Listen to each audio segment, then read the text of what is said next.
Denga ranga rakazarura baby. Handimbode kukupa izi. Usiku nezuro ndosina kuendera mahara manje. Chii chaitika hani nditaurire? Paive pakaipa. Dai ndisina kuenda nezuro kuzambara paeka. Ndoona paigona kufiwa nekuti urwere hwacho hwakange huri serious. Saka chii chakaitika nai baby? Ndakati ndichisvika kudai mumba muye. Ndakamwaya muteuro makabva mabuda zinyoka rakareba 200 meters rakabva rasumudza musoro. Sanditaurire iwe. Ndikasakudza unozoudzwa nani kona igeti. Ndakaripedzera zinyoka iroro. Ndakangotora tsvimbo yangu yaDhavidhi ndokurinongedzera. Ndobva ndamwaya miteuro kudai so. Pakabva pangopumbuka huruva hwakasimudza marati. Haina kuzombooneka nyoka iyo kuti yakafamba sei. Neniwo kuno munhu washa handina kurara ndichibata munamato. Moti ndarara na 3 chaidzo. Saka ndakazvibatira zeprayer warrior rangu apa. Asha, ndaigorara sei ndichiziva kuti wainge waenda kunorwa naSatani. Obvious ndaitofana kurwa ndimire. Rufaro kwamuri. Rufaro kwamuri. Ndamira pano ndodawo kureuriro upombwe. Right. Iyi ndo inonzi beyond repair chaiyo. Munhu anoramba achingoreurura chinhu wani nguva dzese. Anotoona kunge zvine swaga nditi. Ndakapomba nemurume anonzi. Aiwa kamai, musaite nemo. Tatoziva kuti mareurura upombwe. Reururai zvimwe. Garai pasi amai. Next. Mofaya vanhu vaMwari. Aiwa vatenderi, musasekeka. Ava mai ava vatsva, saka hanzi asingazivi ngaadzidziswi. Imimi amai vatsva. Ndiri kuda kukudzidzisai kureurura kunoitwa pano. Semadzidzisirwo atakaitwa nemuprofita. Pano kana muchireurura unoreurura nemo. Hapana chinosara. Manzwaka? Madzimai, zvinonzi rufaro kwamuri. Kana kuti henyu rugare kune vanotenda. Rufaro kwamuri.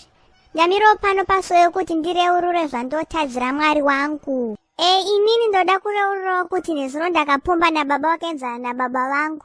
Uye chinangwe chachiri chekutsvaga mari. Ndoreururawo shavi reKuba nekuti ndakaita shop dambu paOverspill nezuro. Apo ndakaba jemu rerudzi rweMarmalade. Aya ndo anonzi mauhambe murambi manje. Matemba muchimba chaiwo. Mauhwani. Koma dzinegeti vakuda futi kureurura upombwe waoneni. Pamasuvi pano vadwanivharisi akabhebeka nikaoya asi chinai. Ona kaiwe. Pane iri kuitika. Pane zvinhu zvandiri kuda kuti nditengere mutauni. Kefi isati yakwana. So mari iyi unotenga then kana wapa dheni pako wondiudza ndopfuura ndichitora. Okay, munhu washe rega ndite sekudaro. Yawe maiwe babakani, yawe maiwe babakani, matemba muchamba babakani, yawe maiwe babakani. Nai munhu waMwari, ruyo iri rwamaimba nderwecheche here?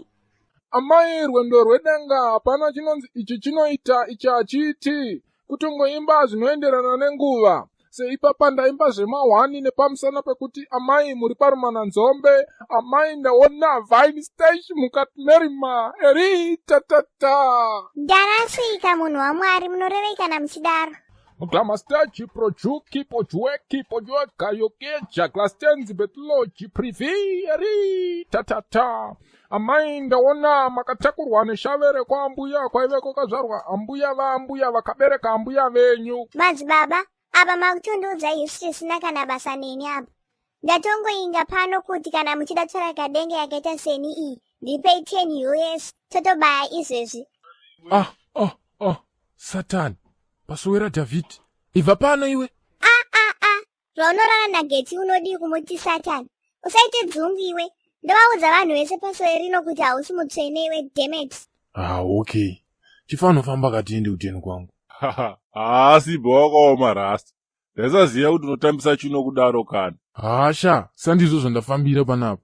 Ndiri pamahwani, pane kamwewo kachembere bande kari kundi blackmail nenyaya yekuti kanoziva madhiri angu nageti. Saka kari kuda 10 nozhi. Abvume kuitiswa nemahure iwe. Geti ari singu, iwe uri singu, saka hapana apa rasta. Kabhebi ikako kari kutaura zvemasokisi akaboka kasiye kaudze vanhu. Waibata, kaudze kuti geti awo iyi. Zvisvondo rino, apa ndopega pawataura zvine musoro.